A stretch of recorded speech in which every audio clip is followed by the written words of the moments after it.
graphic And design. we are live. We're live. Welcome to the show, everyone. My name is Maximo, your host. We have to give a big special shout out to all of our viewers, all of our followers, everyone tuning in. Give us a like, comment, share, subscribe here at VodPod Media. Big shout out to Gylan Jackson, all of the team here, Jaden, Amzai. We appreciate everyone watching, everyone supporting the vision here. My name is Maximo, your host, and we're here live at the show for a very special Tuesday. We've been wanting to do this show for a long time, but we couldn't do it just yet until we had the very best blend that we could make here. It's always important to me to have a good panel, a good group of people that I think are going to mesh well, and tonight we're in for a treat. So welcome to the show. We're going to introduce our first guest here, Mr. Hera Omar Marin. Welcome, sir. Please introduce yourself for our audience. Thank you, Maximo. Piyali, everyone, greeting your hearts with lots of love. My name is Hera Omar Marin. I am a mixed blood Chichimeca, Coahuilteco, Huachichil, Mexicano, Chicano from El Paso, the Frontera, Chihuahua, the desert, where the nopales grow in harsh climates, but they still grow fruit. I'm not growing fruit yet, but it's almost springtime, so we're moving through the winter here. Honored to be here. First and foremost, the son of our Mother Earth, Tonantzin Tlali, and a husband to my amazing wife, Vanessa Quesada. And just grateful for the alignment in our families and making us strong. And my jefita Alma, my papa Joaquin Gerardo. And we're here in Yanaguana, Somisec, honoring the Coahuiltecos, the Carrizo Come Crudo, and all of us, all of our peoples from wherever we come from, Mother Earth, that Moyo Koyani, that wisdom in our DNA. Giving thanks for that. And I also am a practitioner of circle processes, communication, to help us connect and unite forces to make this world a better place like it used to be.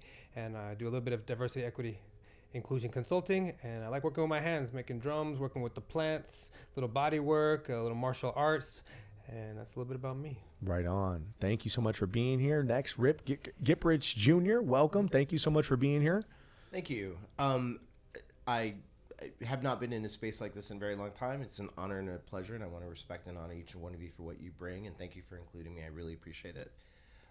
So about me, I've been in the anti-sexual violence, anti-intimate partner violence movement for about 23 years. Born and raised in San Antonio. This is where I live. My family has been here for many generations, and I'm really proud and honored to be a part of a really great family who's taught me what it means to love, to respect, and to honor not just myself, but the family that you come from.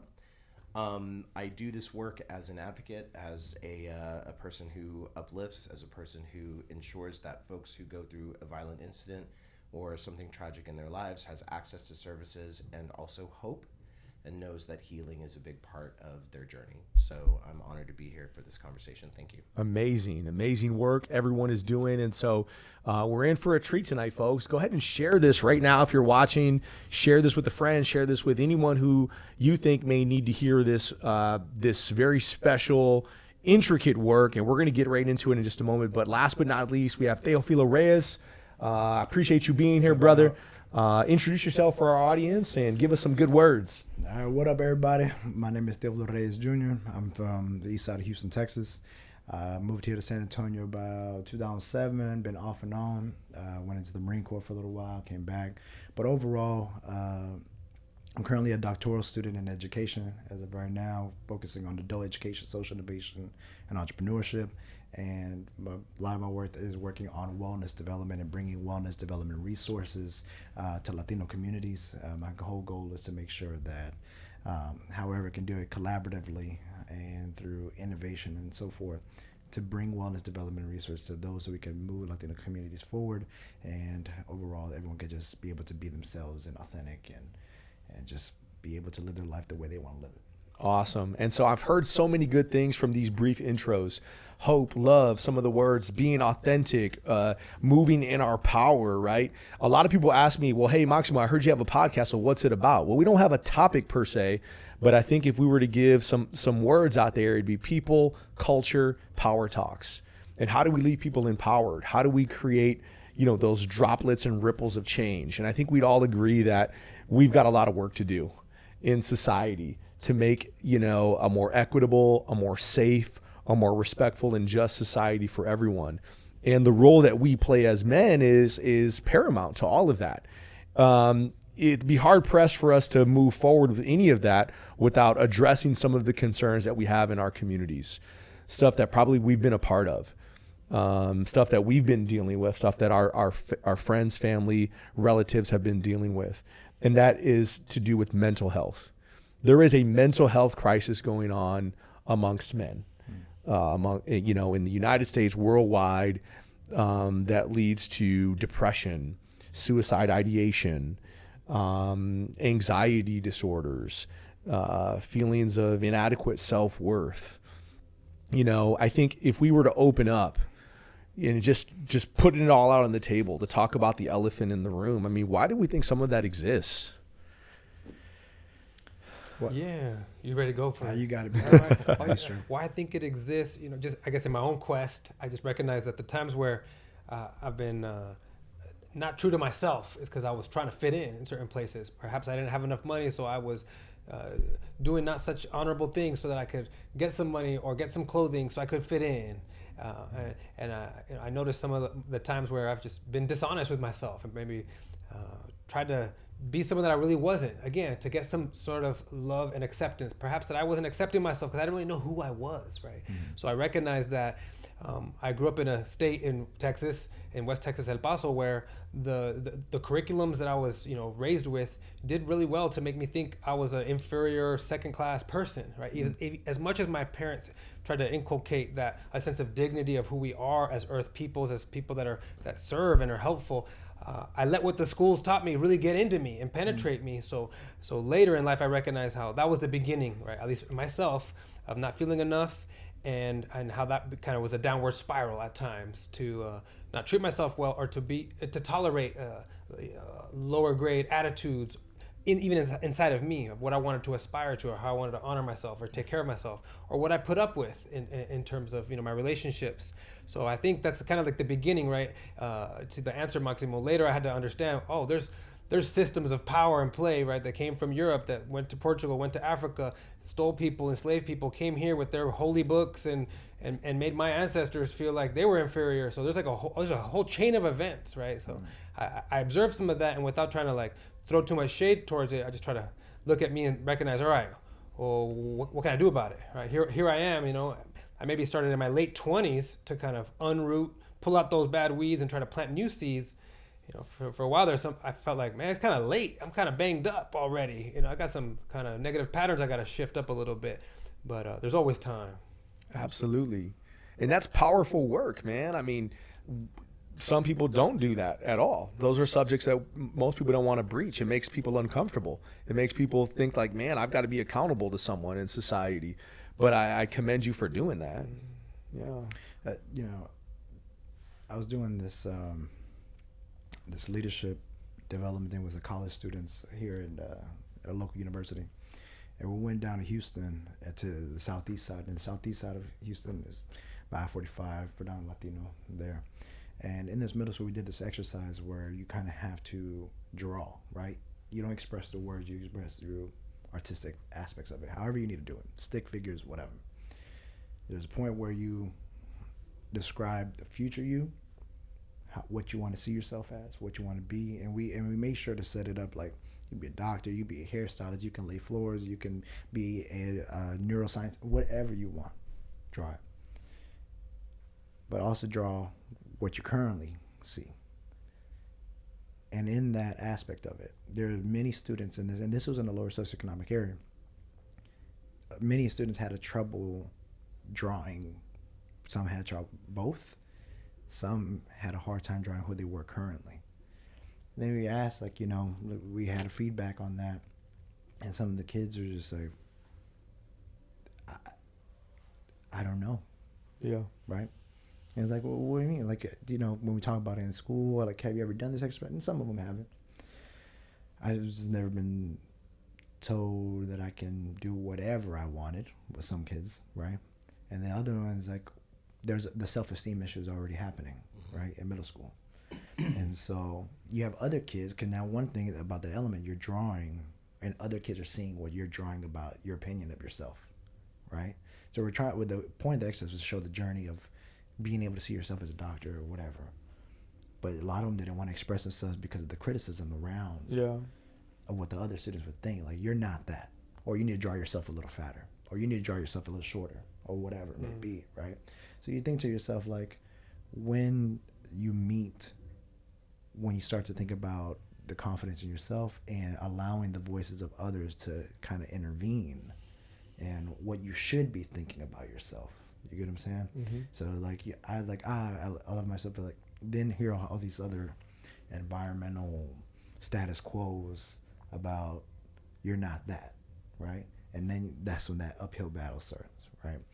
Boys and girls go through different things. You always hear about girls mature a little bit faster, you know, for different reasons, right?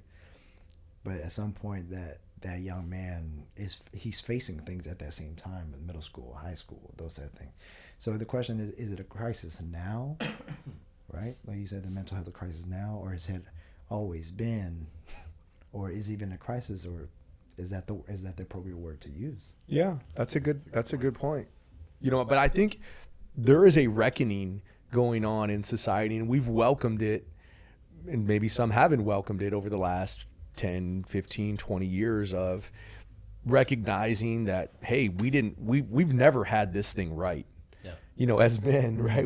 We need to fix some things. We need to completely change, you know, how we engage with people, how we talk to each other, how we engage with women, how we engage with our children. And I think men are waking up to that and recognizing, hey, I've got to unlearn a lot of crap that I have welcomed. And society has placed those pressures on us. And that's not to make excuses for bad behavior or, you know, some of our guys, ourselves, acting like idiots. Yeah. Right? There's an instance in the NBA right now, for anybody that likes the NBA, Ja Morant, really good NBA basketball player for the Memphis Grizzlies, got in a little bit of trouble.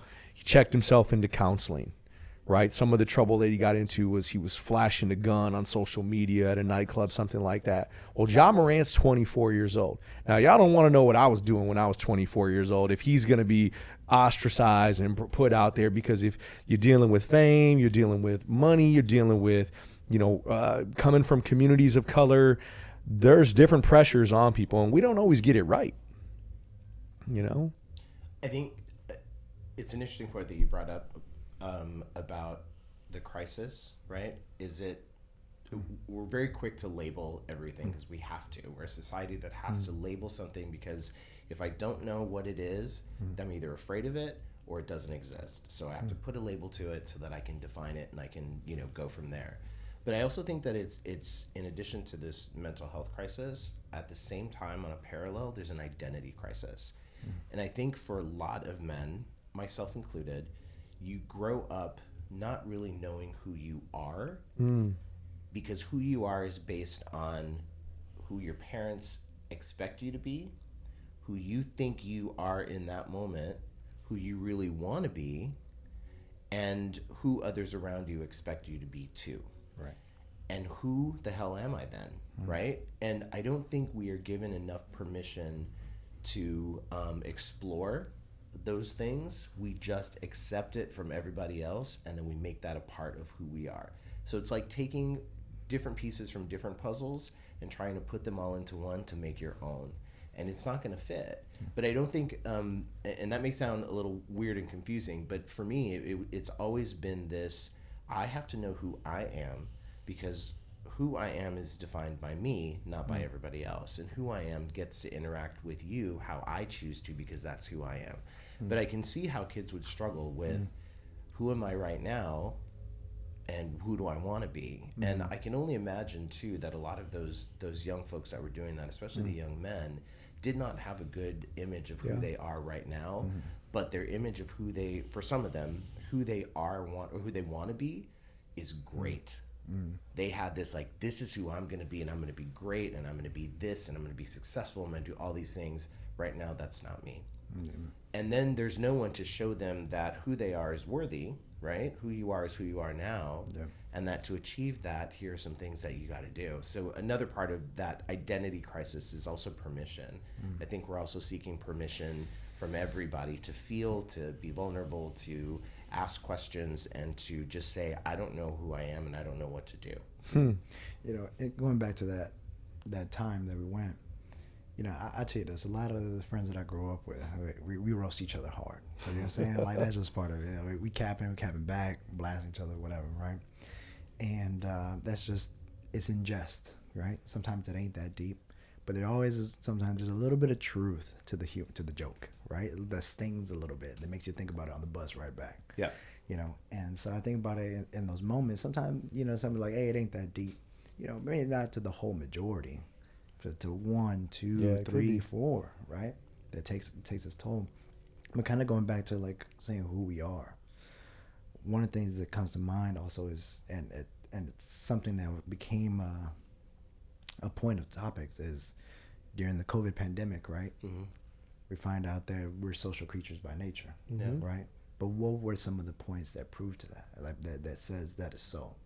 How bad we would try to get around each other, we're willing to disobey, willing to break curfews, willing to break laws, all that.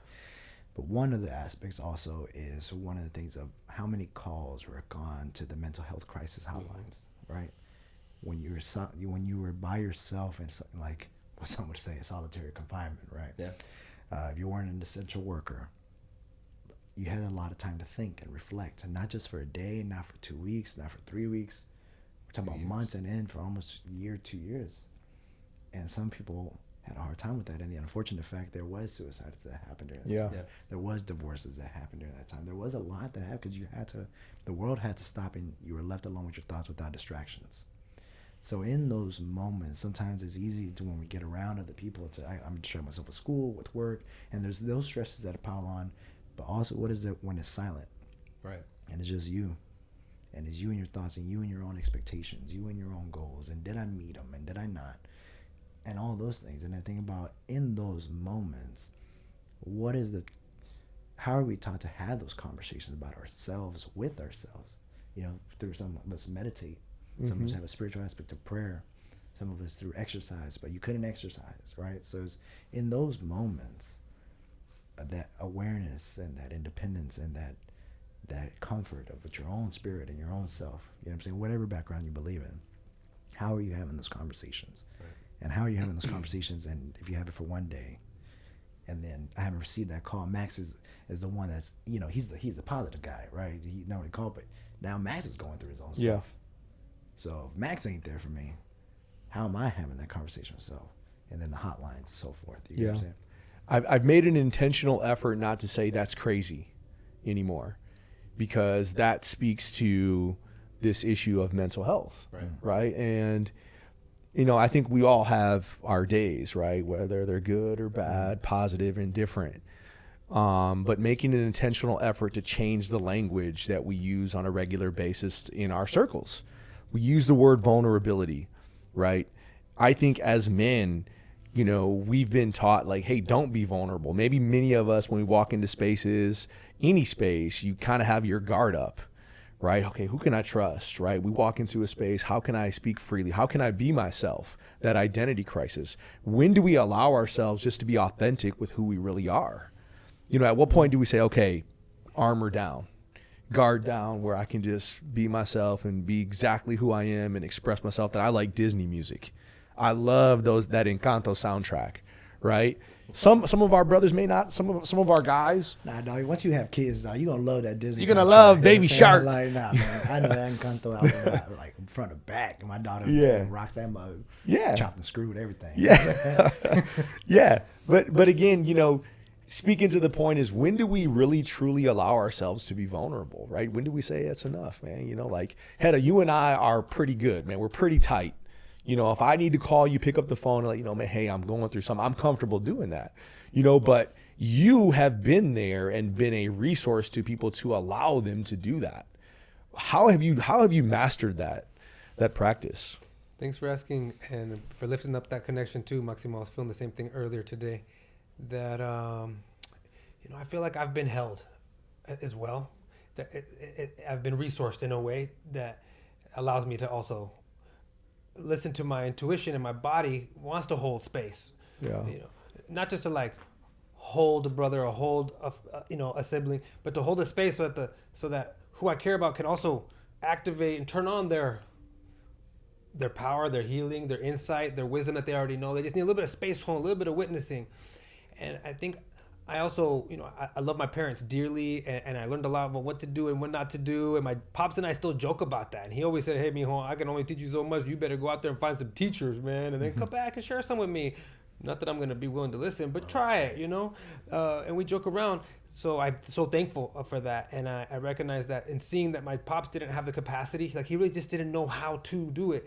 While my mother was having a hard time with life and all these injustices and all this racism, and he couldn't fix it. You know, he started to feel bad, and he get mad, and he'd think it was like she mad at him, but she's not mad at him. She's just mad at the system. And so I got to witness and recognize, wait a minute, my mom, she's not looking for someone to fix her or to give her the answers. She just needs a place where she can vent, and you know, kind of like us sometimes do with my dad with cousins and stuff. She just needs the equivalent just to let it out. So I recognize, I noticed later when I've been asked and interviewed around this, because in my work creating inclusive spaces, I recognize it's because I come from spaces that were not inclusive. And myself being, you know, on the spectrum of, you know, I got some like these, you know, strong masculine tendencies. I'm an athlete, and I feel like I come from farmers and warriors and fighters sometimes. Like gotten ourselves into more trouble than we knew we were bargaining for at times. But I also come from healers and people that work with the soul and the medicines and the plants and a softness. So I recognize that I'm blessed to be exposed to that spectrum, and recognize that in being too rigid at times, I've blown it, and someone didn't necessarily feel the safety to be real with me and give me their truth, which could have taught me something. So later I started to recognize, oh wait, the more I can make an adjustment in me, take care of me, breathe, talk to myself in a particular way so that I can be a safe space for someone just to be real, the more I'm also going to benefit. Like we can build, and I recognize I need that. Actually, I need allies and co-conspirators and accomplices, because we're up to big things, man. There's some wars against our peoples of love of the earth. Like, whoa. So I guess that's kind of like, you know, a little bit of my observation so far. Can I ask a question? Go ahead. I think if we're talking about vulnerability and, you know, when can you be and when can you not be, I think my question would be to all of us. And when it comes to vulnerability, or maybe even just stress relief, however you want to identify those two things, or maybe you mesh them together, or maybe they're totally separate. How do you currently handle that? How do you allow yourself to have that outlet? And how are you told to have that outlet? You get what I'm saying? Yeah. So I think back, like, so if we go around, like, how do you handle it, and how are you told to handle it? Are they the same?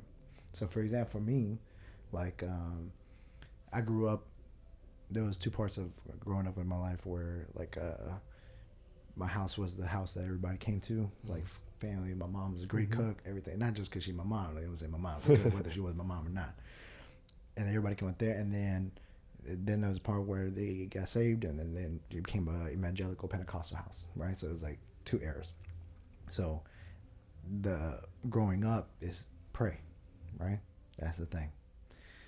But for me, exercise is my thing. That's where I kind of think about it and stuff like that. But like the way I grew up is like get on your knees and like pray and all that stuff, right? Pray that thing out. You know what I'm saying? You can do something the doctors can't do. Yeah. Right? But what if you have no faith anymore? Then what? Right? Which some people deal with, right? That was the biggest outlet. So exercise is mine. You know what I'm saying? That's where everything comes off. You know what I'm saying? Like, I'm going crazy on that elliptical. You know what I'm saying? But what about yourself? Yeah, I think, listen, it's come with a lot of work, right? None of this stuff happens overnight. I think, again, speaking from experience and speaking from just cheering for so many men, cheering for so many people to get it right, whether it be friends, family, and also learning from people that didn't get it right. You know, my grandfather was an alcoholic, and he didn't have a good relationship with my dad. And my dad wanted to have a better relationship with me because of that and the generational aspect of that. And, you know, I think it's not a perfect science, but you got to do what works for you. I think one of the things is that, you know, many people are always working. We're always giving back. We're always, you know, talking to people. We're always uplifting people. We're supporting our partners. We're doing all of these different things, right? We're raising our children. For my self-help personally, I have one day a week where I do nothing. That's my, like, all right, phone off. I'm watching documentaries. I'm chilling. I'm sleeping. I'm doing whatever I need so I can ground myself to become centered, to become whole again, to become more balanced, to recharge my batteries, to go forth throughout the week and do the thing. But did your dad tell you to have, or did your parents or whoever raised you say, have a day off to yourself? Probably not. Maybe in a roundabout way, but. Well, did they ever consciously have that conversation with you? No. I don't think anybody's I've never been asked that question before of the way you put it, like, are they one and the same? But I'll be honest with you, I struggle with it. I do. I don't know how to take care of myself. I don't know half the time what I need. I just let myself just go and hope that what I'm doing or what I choose to do at that moment is going to be beneficial to me. Most of the time it is. But I like you, I had generational violence in my home, right? And I grew up with a mom, right? Dad was not in the picture. There was a lot of violence in the household. But the one thing that I've always taken away from that is my mom raised me to be everything that my dad was not. And so she instilled in me a lot of independence and a lot of resilience and a lot of you can do things on your own. And I've held on to that. I've taken care of myself for a very long time since I was a kid, right? Latchkey kid, I was by myself a lot. And I think what I've done is I've just used that as a safety net. And I can tell myself, it's okay, you got it. You don't need anyone else to take care of you because you can take care of yourself. And so weirdly, what I do is I find joy in helping other people. If I can bring a group of friends together and everybody have a great time, and they're all interacting and they're socializing and they're just in community and space, and I'm a part of it, but not actively contributing or having to be the center of attention, but on the outside observing that, 100%. I did what makes me feel good. That was for me, I understand. right? To bring these people together. If someone says, where did you get that? This happened at work the other day. A new coworker came up and she's like, I had a Selena HEB bag. And she said, where did you get that? She's like, oh my God, my daughter's obsessed with, ever since we moved to Texas, she's obsessed with Selena. She wants all the things. I got 5 of those at home. I wrapped it up, put a note on it and said, give this to your daughter. And she was like, oh my God, thank you. I don't do that for my own benefit. I do it because it would have made her daughter happy. In a weird way, those are the kinds of things that take care of me. But it's not about me, and I've never learned how to make things about me. But I do find like traveling by myself or just, doing things on my own and just spending time by myself is really good for me. But it's a hard one for me. I struggle because I don't know how to do it because I've always been taking care of myself. So I don't ask for help. It's very difficult for me to do that. Yeah. That speaks to the subject, right? Definitely. Of us asking for help or knowing when it's okay to extend a hand. I mean, I think the show takes a lot of different, forms whenever we have this show on a week-to-week basis. In some way, we were called together, right? It was called upon you to be here. Everyone came.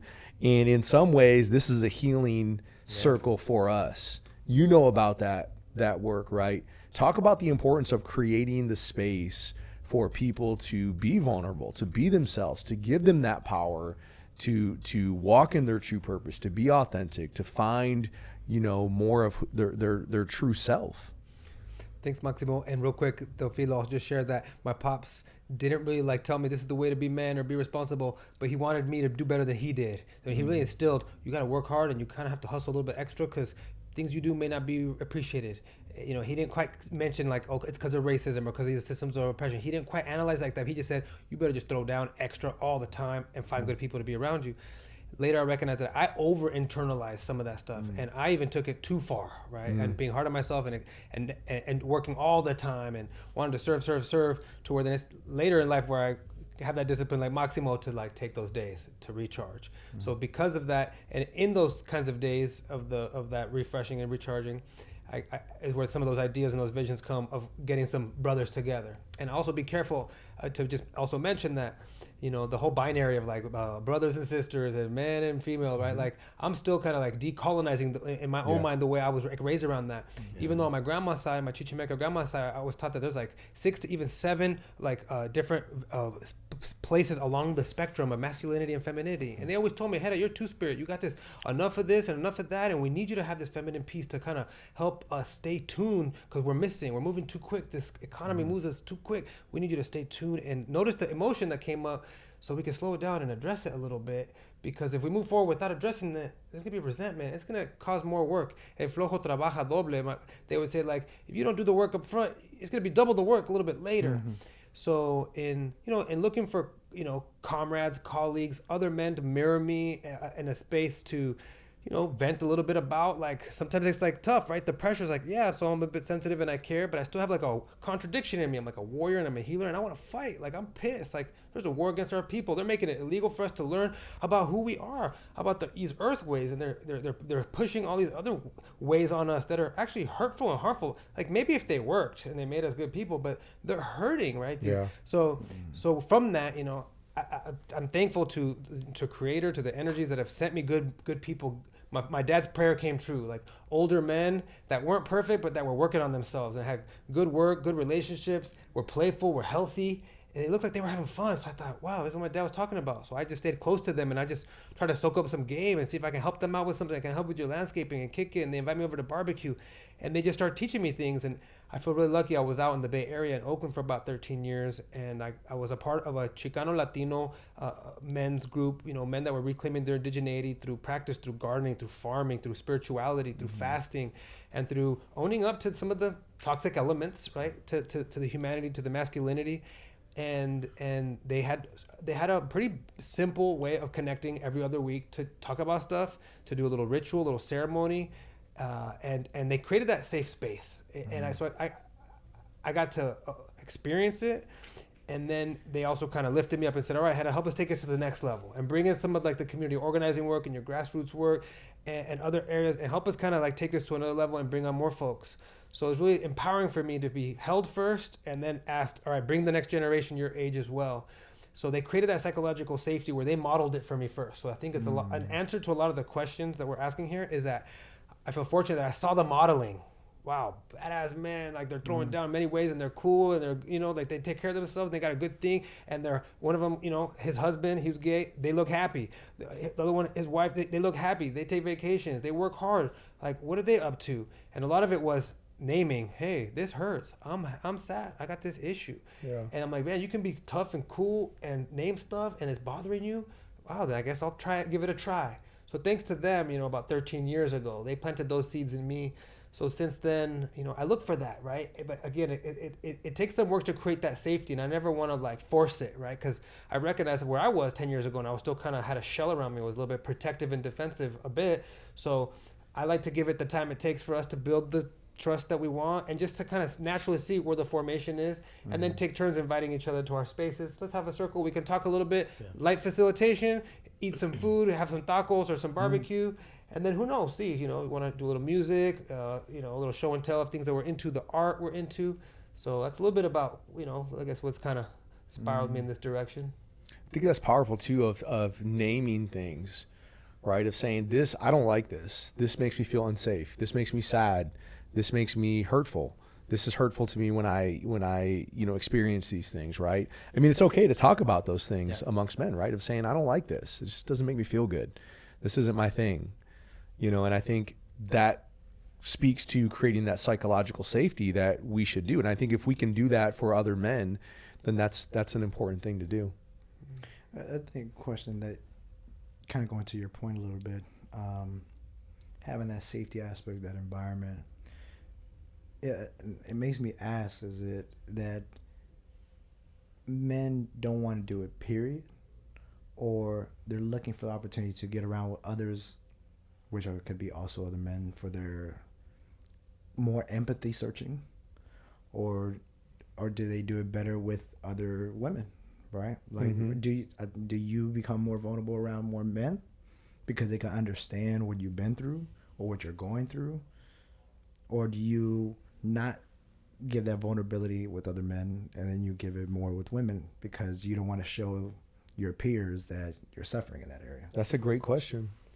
That's a great question. That is. I'm a gay man, and so I grew up around a lot of really powerful, strong women who taught me that it was okay to be emotional, and I'm fortunate and I'm privileged in that respect. And I was just having this conversation today with a colleague who went to the same high school that I did, and I went to a Catholic school here in San Antonio. And one of the best things that school ever taught me, among other things, was how to be in brotherhood and how to be in space with other men.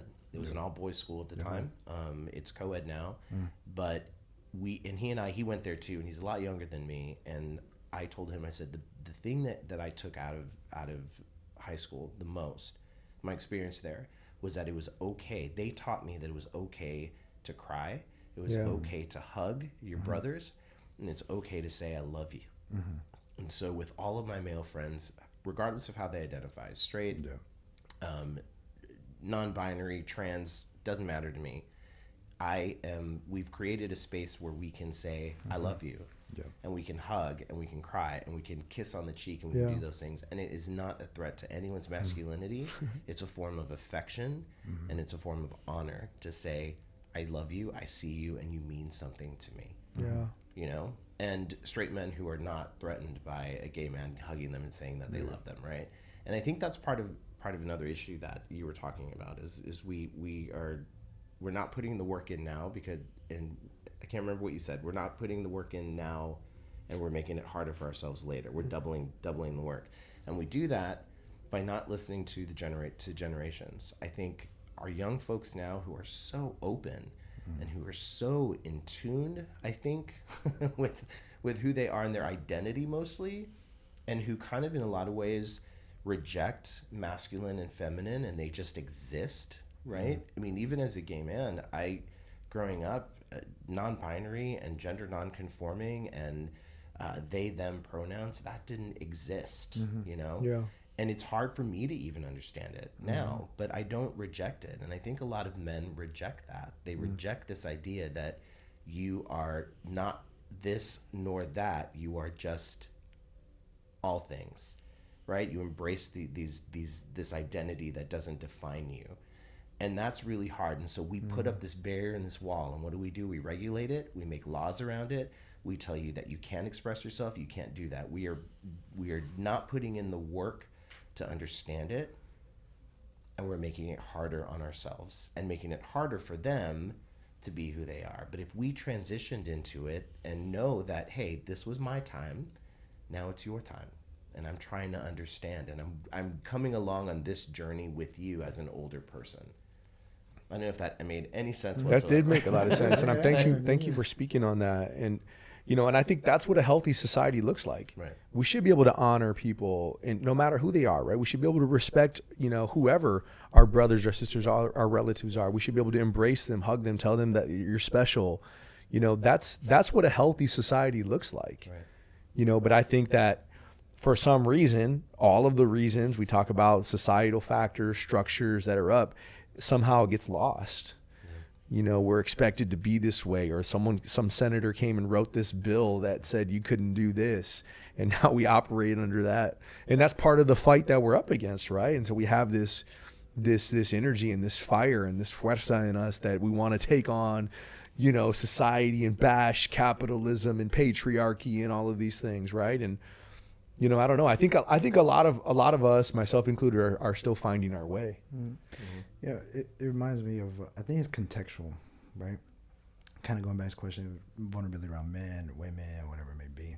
Because there's some times like the women in my life were, because I didn't have any blood brothers, right? And there was a point in time when my father was in prison for a while, and my sister and my mother was working multiple jobs. Sisters raised me, and they made sure, like, you know, like as growing up, they're like, yo, like, you're gonna have to be, we can't look after you forever, you know what I'm saying? And also they made sure like they pretty much took the role of the brother, if you will, you know what I'm saying? Like, okay, your ass ain't gonna be soft, you know what I'm saying? Let's put it like that, you know what I'm saying? Mm-hmm. Just because you have two sisters, it don't mean you're gonna be soft, you know what I'm saying? So they weren't on me, and we're not. You know what I'm saying? So it like, but I had strong women regardless. But at the same time, if I needed to come to them, I could come to them. You know what I'm saying? The door was there. I mean, I'm gonna have to go through some barriers real quick to make sure is this shit real? Or you just crying about something, right? Because life is gonna be hard. Yeah. You know what I'm saying? What it is. Now, but going back to the contextual, like in the Marine Corps, right? Like there was a moment where we were all standing in the cold, or it was in the snow in Virginia. And we're in line, and we've been out there for like 15 minutes in formation.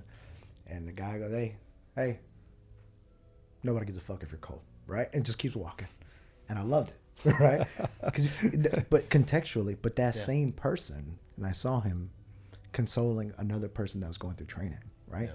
So it's like there's a time and a place Yeah. where that confidence has to be instilled in you, that assurance for yourself that you can make it through something has to be done, but sometimes it has to be through trial, right? It's trial and error. Find out what works, find out where your limit is. Maybe this limit in this time of your life, you could take a lot. But now with these other things, now you're a family man, now you got a different job, now you're an administrator. Now the same stresses that you handled at 24, maybe not the same stresses you handle at 32. Or it may not be the same that you handle at 44, right? But can you contextualize that?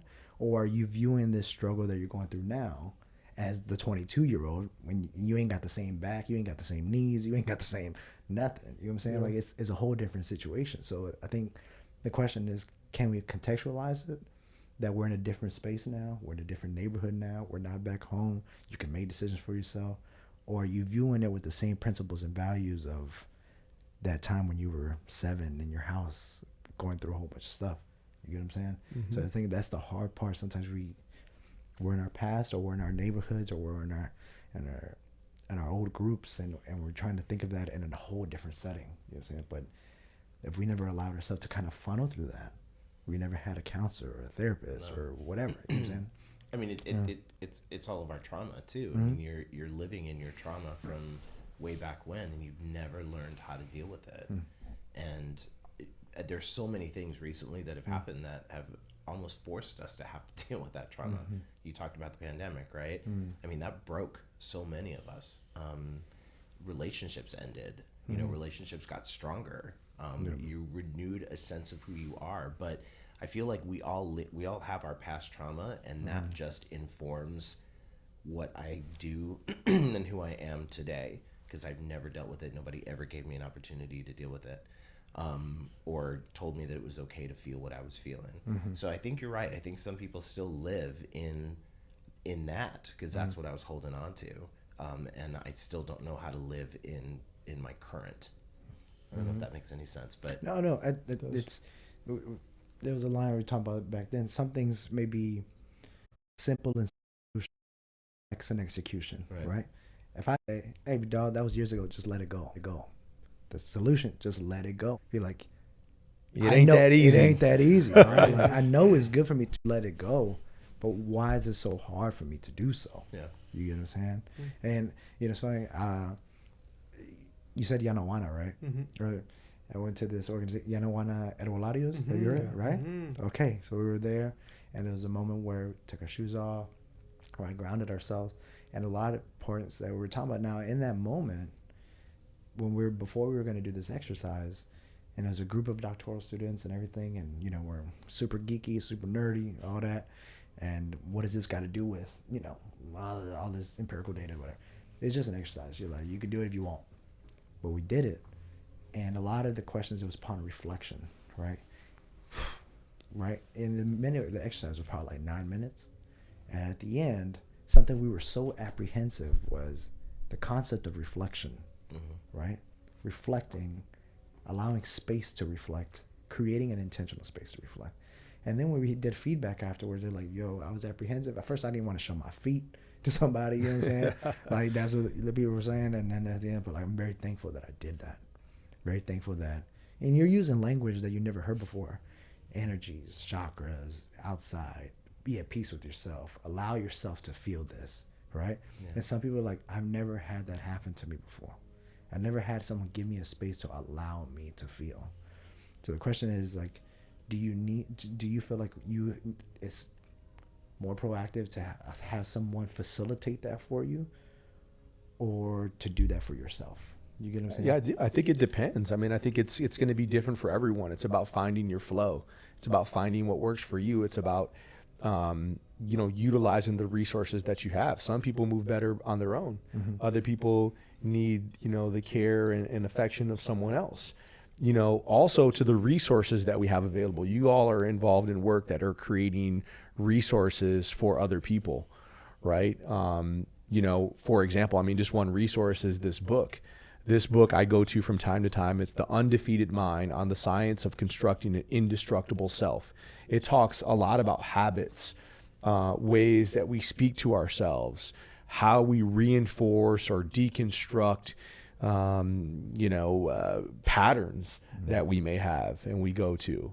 I think that's important as well, right? Because life is difficult. Some of the things that we want to get accomplished in life are difficult. I understand getting a PhD is pretty hard. This semester, last semester, I was creating like Instagram videos, like, yo, I'm in a PhD program, check in, this and that. Bride had bushy tail. Heard I was having fun with it, and they told the professors for this semester. They turned it up. They turned that shit all the way up. You know what I'm saying? They're like, you gonna earn this. You know what I'm saying? You gonna learn today. And but I enjoy it. But I think that part, those things, I don't really stress out too much about, because like school is one of those things that you withdraw from a class, you can re-register, you can come back, you can do those things. I think some of the things to struggle with is kind of things from your past that you can't change. You know what I'm saying? Or that you did, that you endured, or you're going through, and or personal things, family life. You know what I'm saying? Like I have a beautiful wife, I have a beautiful daughter, and they dropped a 68 on me on a grade on a group project we were staying night after night, right? I just laughed. Right? That ain't nothing. I laughed, right? I've had many bad grades done, like a bad. When I go talk to schools and I tell them about my schoolwork, like my journey, like you would never think my ass was in the PhD program. Let's put it like that. But if something happens with like something at home, a wife and stuff like that, way more minuscule. Yeah. Right? That can disrupt Absolutely. the day. Absolutely. Or the week. So or carry on. You use the word stress. Mm-hmm. And so how are we dealing with the real stress that's involved in our lives? And I say real stress, but I mean, all stress is real. But again, with those serious issues, right? We talked about the COVID, relationships were ended. People were losing their jobs, separations, right? I mean, distraughtness from being in isolation. I mean, those are real serious issues, right? That many of us, are still dealing with the effects of. I'll share that. I'm still kind of experimenting, right, with the formula, and it's kind of seasonal for me. I don't know about for you all. Some people may project onto me because I do my best to keep a good attitude amidst the storms that we're in, because I do feel blessed, and I know we are victorious on so many levels. Like, consciousness, the heart, our peoples of the heart, not just indigenous peoples, black, brown people, but some of my best friends are white peoples that want to overthrow capitalism because it hurts everybody. But us peoples, love is on the rise. So I feel like we've got momentum. And so I feel positivity. And at times I'm hurting. I'm out of balance. I don't do enough, or I try too hard. So myself is just many times throughout the day to check in with myself. I really appreciate. I want to check out that book, Maximo, because in terms of the habit formation, that's what's really helped me. So I just study folks that have, are embodying some energy, some attitudes, some ways of living that I want to try on, and I've just taken it on. So I've got my morning routines that make me human, that really help me. Cold shower, a cold plunge when I can, and my morning prayer, morning movement, and morning stillness. Show of hands, anyone here have a hard time sitting still besides me? Right? So I do breathing practices that I was taught, right, in Mexico and some of the temples in Malinalco. Breath work from our own cultures, right? Because in our own cultures, we have our martial movements, our ways of preparing ourselves to sit and tap in, right? To that divinity and that intelligence and that wisdom that's already there. We don't have to go seeking it in other places. But it takes a discipline. So for me, I kind of joke, I think it takes a little bit extra exercise and a little bit of extra breath work for me to tune in. But that's okay, because it's worth it. So in terms of that, to me is just kind of building my resilience, because the stress is going to come anyways, right? And my coach has me working with stress and find the right healthy amount of stress, because they say that stress can be a good thing for you. It can, test the brain and the muscles enough, right? But it's finding that my balance, because it's different than all of our balance. I also see I have a professional coach that supports me and holds me accountable to what's important to me. Most of the time, it's around what I really want to be happening with my relationship with my amazing wife Vanessa, and some of my work, making sure that what I'm putting out into the world, I'm also balancing and bringing in some of my fulfillment on some of the work I want to be doing with our traditional healing clinic, and bringing in, creating those spaces, having our own land base so we can do our festivals, our retreats and stuff like that. So sometimes I get caught up just in the present moment and just loving the circles and working the schools, and my coach has to pull the reins on me and be like, hey, what about the bigger stuff? So I got that. And then I see a therapist twice a month as well. An incredible African-American therapist out in DC. It's virtual. And he loves me enough to check me kindly and holds me accountable to what matters to me, but listens and offers me the empathy that I need every once in a while. And I get to kind of release a little bit with him, in terms of, just be seen around things that maybe are in my way or bothering me, or that I just need to process a little bit. For myself, every once in a while, I just have to be alone. Maybe about a half day, I go to nature. I walk, I jog, take a mat, I lay down, I nap. Just kind of be on the ground, because I'm on the technology quite a bit, so I try to balance that out. And a few times a month, I just feel the urge to go into my closet and make sounds. I'm kind of, mostly human, but I got wildness in me. And I recognize that even though maybe some old pain or trauma or story will kind of come up and kind of make me clench and I want to fight, I don't even know why. And I've kind of geeked out about the brain and the body that keeps score of things. I'm like, all right, what can I go do to go let some of that out a little bit in a healthy way? Yep. Sometimes it's drumming, sometimes it's doing some sprints to fatigue, sometimes it's making some sounds and kind of yelling a little bit. Sometimes it makes me cry and I don't even really know why, but I feel really good afterwards. So I'm still in the exploration, as like I said, it's kind of seasonal for me. Can I write can you write all of that? Yeah. Let's practice together, yeah. I know that, and that's what I struggle with. I don't know, I hate to say I don't know how to do it. I've just never been shown the benefits of doing that. I can see that in other people, but I'm an empath at heart, and so what I do is I absorb other people's trauma and I absorb other people's feelings, and I try to make them better. And then I try to learn from what they're going through. That's me taking care of myself.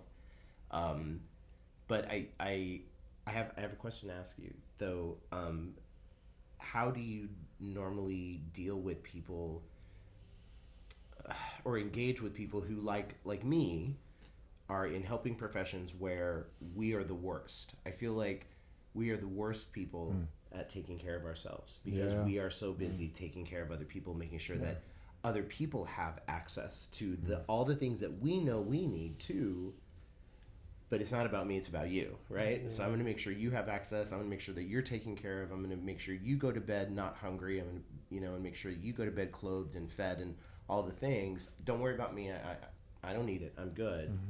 I need to make sure you do it. And then we don't know how to take care of ourselves because we're so busy taking care of other people. I don't know if that's something that either of you have experienced, but in hearing how you take care of yourself, I hear this, it's important for you to take care of you so that you can take care of other people, and finding that balance. That's just something I've always struggled with, and I think a lot of people have too.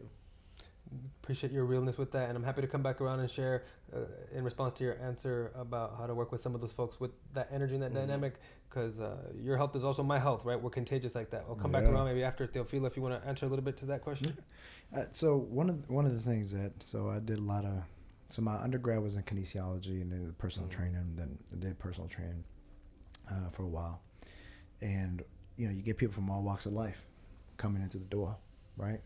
And one thing is, we know you're here to want to better yourself in some way, mental stress, release, whatever. But there's a common theme, and a lot of them, if I just say, "Hey, just lose weight, gain muscle, feel great," right? That's how they start off. And I say, "What do you hope to accomplish?"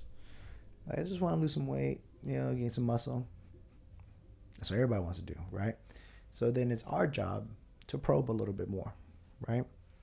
And sometimes by the end of 45 minutes, they're expecting to do a sample workout, take the information, go do their own thing, don't get no personal trainer, whatever. And then sometimes they surprise themselves by what we end up speaking about. Yeah. They right? Sometimes they did not anticipate. They came in strictly, how much is the membership? That's what I'm trying to do. 45 minutes of crying, right? Yeah. Right? They're crying, and they're telling something, a complete stranger they just met, about their vulnerabilities, right?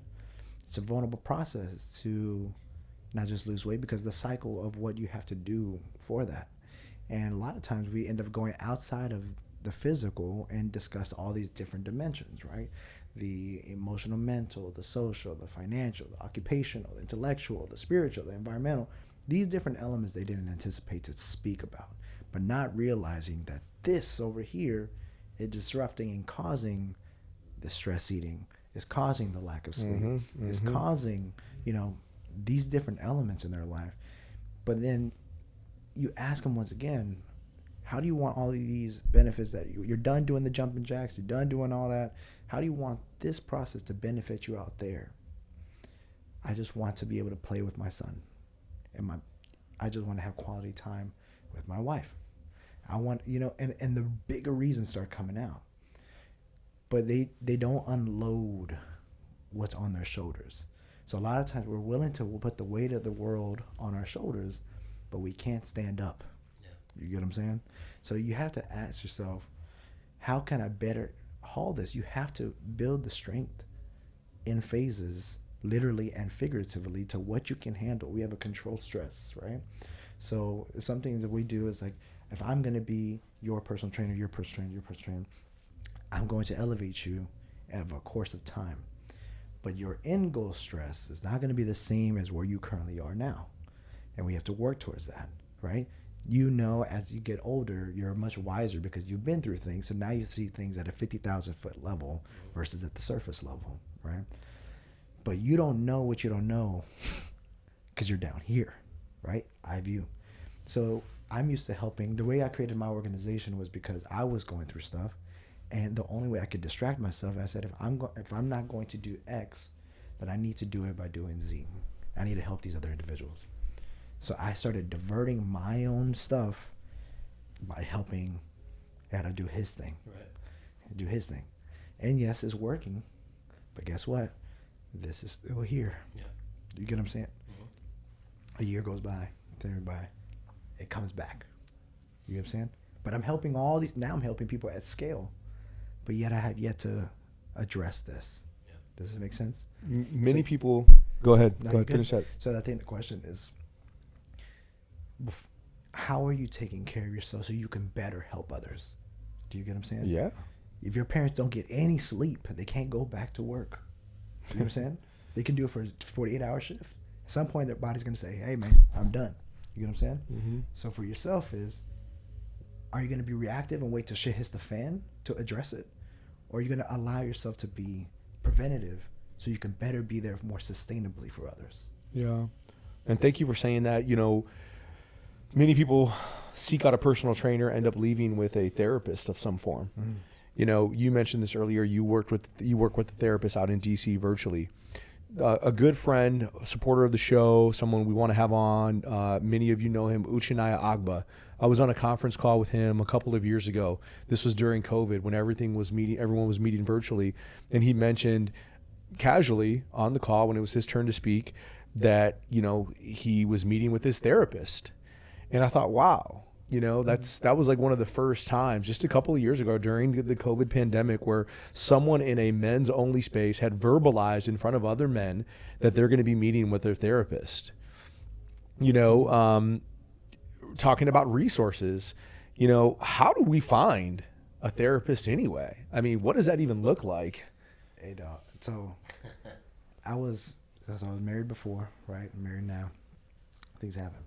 During the divorce process, living in Japan is not going well. And I'm getting down in the dumps, right? Yeah. First time. And I'm like very similar. I joke around a lot and I crack a lot of jokes. It started going like this. Well, I had he's a master gunnery sergeant, so it's like top enlisted dude. And he's finding out all this stuff that's going on. Reyes, what's going on with you, all that. So I let him know. So he goes, come with me, right? He's pretty well known Marine Corps wise, not just in my unit, but like whatever. Takes me upstairs to this building, knocks on the door. I don't know where I'm going. And he just says, like, if you move, counseling writing you up, getting 6105, blah, blah, blah, and walks away. Don't know what the hell's going on. This process I've been down in the dump for 3 weeks. Door opens, no one in a Marine uniform. Just this older white lady, never seen, sits down. And that was the first time I ever got a counselor or like a therapy session. I was indifferent. I wasn't like, I'm against it, I'm for it. I don't ever talk about it. Talked about the divorce maybe a little bit, a small fraction of the time. The levees broke and I was addressing a whole bunch of other stuff. Wow. You get what I'm saying? Yeah. But counseling was never the first thing that I went to. Someone exposed me to that. And I'm a huge believer in counseling and therapy. I tell a lot of my partners, like, hey, man, like, I know this may be something, let's find something affordable, whatever. But the exposure, someone facilitated that moment. Someone outside of my family, someone, it wasn't even the most beautiful way to present it. You know what I'm Probably saying? from the least likely person. Hell yeah. You get what I'm saying? Yeah. Like, least likely. In You the know what I'm saying? military. In the military. And I'm right? curious, like, I'm grateful that happened, that alignment, and somehow it seems like you were receptive enough in that Yeah, moment. dope. And to answer the question too, I stay curious, right, for like how to create just more of a norm, normalize it, right? So by talking about it, and so that others will hear us, and by asking each other, hey, you have a recommendation? I know that there have been many times where I haven't had insurance, right? Like I was really just investing my resources. I'm going to try to do the preventative approach, right? But things have shifted, so I'm like trying insurance out now, and it's like a decent insurance. And I'm like right away, I'm like, all right, what perks are there, or who can I see at what rates, right? So the past few times I, have or haven't, I've just tried it out. I just kind of started cold calling the internet, when I didn't have people, right? Because there were times where I didn't necessarily feel comfortable to let people know I was seeking out some extra help, that like my coach wasn't enough, or my men's circle, like it was good, but like I just felt like I needed some more one-on-one time to hear myself out and not feel like I can say anything and not be judged, and have someone in my corner in a sense, right? That can really give me a neutral, just feedback, but listening, and that every once in a while I can say, all right, thanks for all the listening. Can I ask you for some advice? Also, and a lot of times they say, I don't really have advice. I'm just here to hold space for you. But then I kind of have to pull it out of them. Come on, what do you think I should try out? This or that. Sometimes it's like, well, check in with yourself. Maybe try communicating this to this someone. Maybe check out this book or this resource. I'm like, man, you just put me to work even more. And I'm paying for that, right? Yeah. I feel like it's helpful. If I actually would like even a little bit more time for myself to speak with experts that have invested their time and understood the human mind, the brain, the systems. There are ways to kind of just ask around in our networks, and amongst us too, there's a lot of folks that I also know that, that do, whether it's counseling or therapy, or, in the traditional indigenous Mexican way, in the curanderismo way, it's the corazonada. There's like a science to it, like to really listen from the heart, and you really feel that, right? So I feel like I need at least one a month. Also, it's also helpful so that I'm not just necessarily having to process everything with my wife, right? Like I want to go to her for some stuff, and we've been dialoguing around that. I'm like, should I just come to you? Do we come to each other for every single thing? Like, do we love each other that much?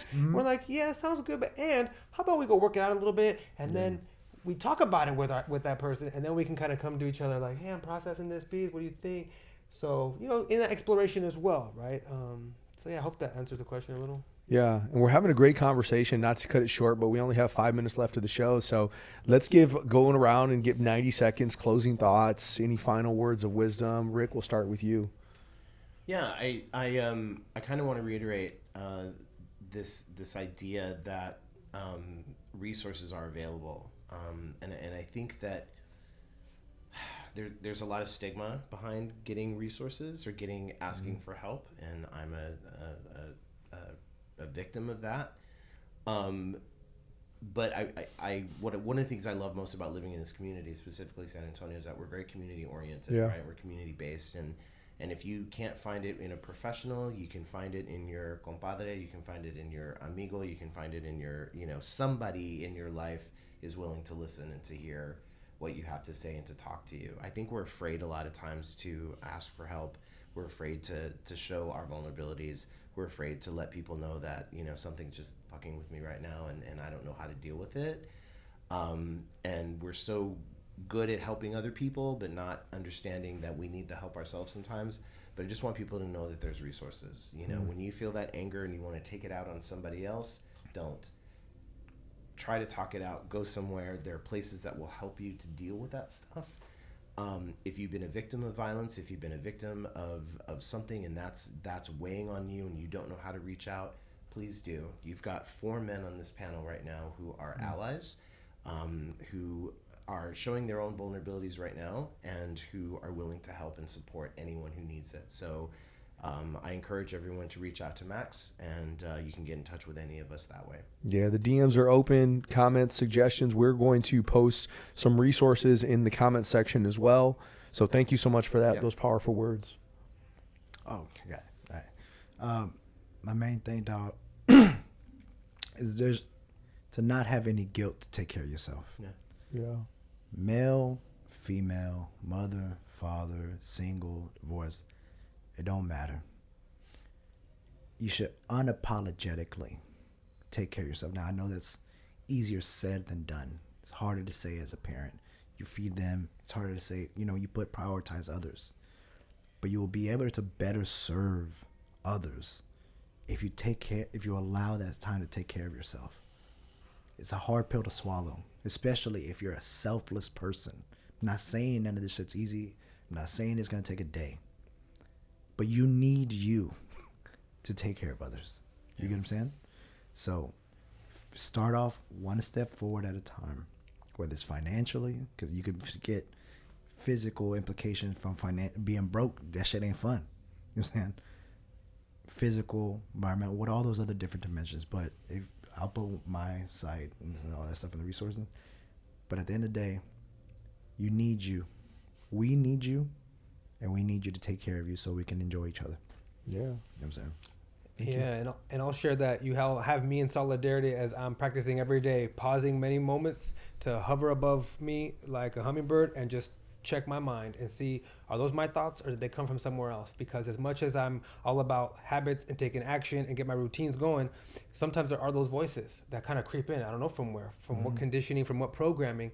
So, I can't always just fight them back, right? I put a wolf there to guard my mind, but it still enters. So I'm in solidarity with those of us that are still trying to get a grip and be protective and have healthy thoughts, but to know that it's okay to name it. Like, hey, my mind's getting the best of me, right? And sometimes I gotta trick it. I gotta go to the gym, or I gotta go do some breath work, or I gotta sit, or I gotta go talk to Maximo, right? But also to be careful that I don't just go overdo the physical stuff and I'm neglecting some of the heart stuff or the spiritual stuff too, right? So, but being in spaces with each other where we can talk about that, we can kind of lean on each other, we can encourage each other, we can invite each other out. Let's go hit the bag, let's go shoot some hoops, or let's go cook together, or let's find things that we kind of do and build that trust too, right? It takes a little bit of trust building, right? So after a while, we start to feel comfortable to share something, and then someone else shares something. So I trust we've generated something really good here, and we look forward to keeping the conversation and expand the circles together. Yeah, and who knows what may come of this. We may be able to meet up again. I think it's the first time that you all have all met. Yeah. I appreciate y'all coming and vibing so well together. And as they say, steel sharpens steel, iron sharpens iron. So nobody gets where they're going alone. Everybody here operates, and we should operate in that ecosystem where we're uplifting each other, we're rooting for each other, we're encouraging each other. And I think that's just a very beautiful thing. So I thank y'all so much for dedicating the time to be with us tonight, for sharing the wise words. Thank you to Guideline, everyone here at VodPod for producing the show. We hope if you're watching that you took something from this. Please share this with a friend. Share this with someone. Share this with anyone who who you think may or may not need to hear this. This conversation's for everyone, and it's going to be ongoing. We'd love to hear your thoughts, your feedback. Appreciate everyone for being with us this Tuesday. We're here every Tuesday night, so we'll see you next week. Thank you so much, folks, and we'll see you next time.